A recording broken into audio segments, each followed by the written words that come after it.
10ਵੀं मंजिल बतन उकबा। मंजिल जुबाला से रवाना होकर जनाब सैयद शुहदा का मुख्तसर सा काफिला बतन उकबा में पहुंचा। इस मकाम पर इमाम अलैहिस्सलाम की मुलाकात बनी अकरमा के एक शख्स अमरू बिन लौजान से हुई। इसने जनाब अलैहिस्सलाम से दरियाफ्त किया कि कहाँ तशरीफ ले जाने का इरादा है। जब आप अलैहिस्सलाम ने कूफा का नाम लिया तो इसने कहा, खुदा के लिए वापस चले जाएं और इन लोगों पर हरगिज भरोसा न करें। आप अलैहिस्सलाम के सामने सिवाय नेज़ों और तलवारों के कुछ नहीं है। इमाम अलैहिस्सलाम ने फरमाया, ऐ अल्लाह के बंदे, ये सूरत हाल मुझ पर मख्फी नहीं है, मगर खुदा का मुकाबला नहीं किया जा सकता। जो होने वाला है वो होकर रहेगा।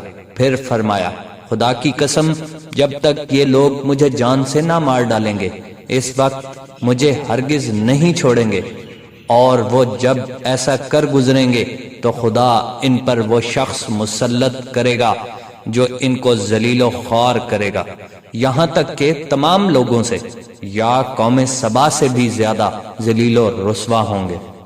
जनाब इब्ने कौलविया ने हजरत इमाम जाफर सादक अलैहिस्सलाम से रिवायत की है कि हजरत इमाम हुसैन अलैहिस्सलाम ने मंजिल उकबा पर अपने साथियों से फरमाया, मैं जरूर शहीद किया जाऊंगा। असहाब ने अर्ज किया, या अबू अब्दुल्लाह क्या बात है? फरमाया, मैंने एक ख्वाब देखा है। उन्होंने अर्ज किया, वो ख्वाब क्या है? फरमाया, मैंने देखा है कि कुछ कुत्ते मुझे काट रहे हैं और इनमें से ज्यादा काटने वाला एक सफेद दागों वाला कुत्ता है।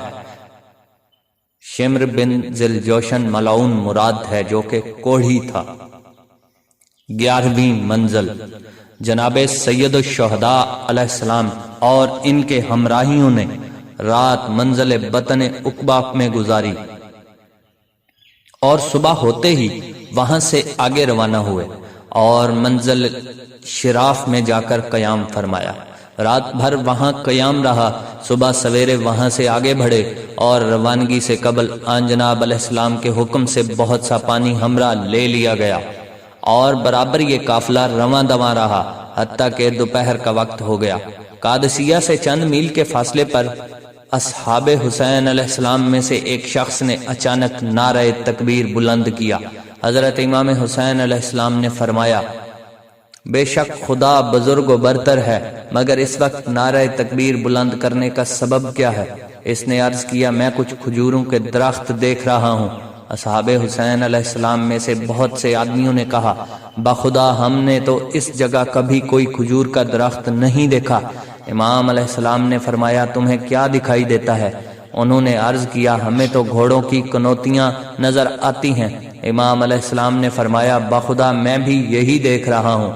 ये कैफियत देखकर इमाम अली मकाम अलैहिस्सलाम ने फरमाया, क्या यहाँ कोई ऐसी जगह नहीं है जिसे पुश्त पर करार देते हुए दुश्मन का मुकाबला कर सकें? 12वीं मंजिल जू हसम और हुर से मुलाकात। असहाब ने अर्ज किया, ये आपकी बाईं तरफ जू हसम की पहाड़ी मौजूद है। अगर हम वहां दुश्मन से पहले पहुंच जाएं तो ये मकसद बआसानी हासिल हो सकता है। चुनाचे इमाम अलैहिस्सलाम बाईं तरफ मुतवज्जे हुए। असहाब ने भी इसी तरफ का रुख किया। इधर दुश्मन की फौज भी करीब आ पहुंची। जब इन्होंने इमाम अली मकाम अलैहिस्सलाम के काफिला का रुख उधर देखा तो वो भी इसी तरफ मुतवज्जा हो गए, मगर इमाम अलैहिस्सलाम ने इनसे पहले वहां पहुंचकर अपने खैमे नस्ब कर लिए।